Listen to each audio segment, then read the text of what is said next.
என் அன்பு கர்த்தருடைய பிள்ளைகளே, உங்களை மறுபடியும் சந்திக்கிறதுல கர்த்தருக்குள் மகிழ்ச்சி அடைகிறேன்.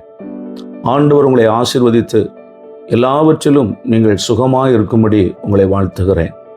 இன்று கர்த்தருடைய வேதத்திலிருந்து நான் உங்களுக்கு ஒரு வார்த்தையை வாசிக்கிறேன். ஏசாயா தீர்க்கதரிசன புஸ்தகம் 41ஆம் அதிகாரம் 10வது வசனத்தை நான் வாசிக்கிறேன். நீ பயப்படாதே, நான் உன்னுடனே இருக்கிறேன். திகையாதே, நான் உன் தேவன். நான் உன்னை பலப்படுத்தி உனக்கு சகாயம் பண்ணுவேன். என் நீதியின் வலதுகரத்தினால் உன்னை தாங்குவேன் என்று கர்த்தராகிய தேவன் சொல்லுகிறார். நம்முடைய வாழ்க்கையில பயப்படுகிற பல நேரங்கள் நமக்கு வரும். எப்பொழுதெல்லாம் என்றால், மனிதர்களால் கைவிடப்படும் போது, சூழ்நிலைமைகள் நமக்கு எதிராக இருக்கும்போது, கொந்தளிப்பும் புயலும் நமக்கு எதிராக எழும்பி பல பிரச்சனைகள் நமக்கு விரோதமாய் வரும்போது நாம் பயப்படுகிற சூழ்நிலைமைகள் எல்லாம் நமக்கு வரும். வேதம் தெளிவாய் சொல்லுகிறது. ஆண்டவர் சொல்லுகிறார், நீ பயப்படாதே, நான் உன்னுடனே கூட இருக்கிறேன். திகையாதே, நான் உன் தேவன். உன்னை பலப்படுத்தி உனக்கு சகாயம் பண்ணுவேன். என் நீதியின் வலதுகரத்தினாலே உன்னை தாங்குவேன். மனிதர்கள் எல்லாரும் நம்மை கைவிட்டிருக்கலாம்.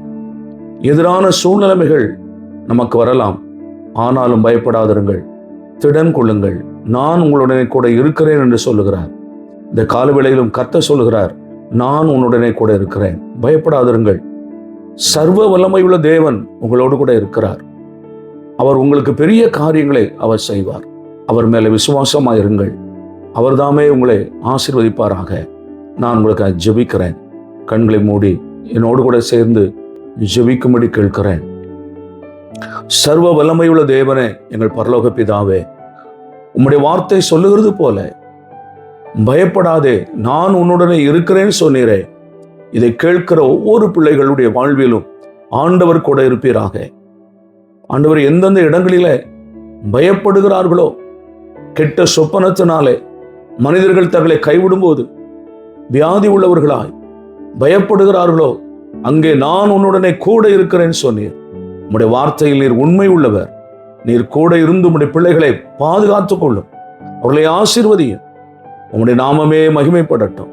உம்முடைய கரத்திலே ஒப்புக் கொடுக்கிறோம். கர்த்தராகிய இயேசுவின் நாமத்தில் ஜெபிக்கிறோம் எங்கள் நல்ல பிதாவே. ஆமென்.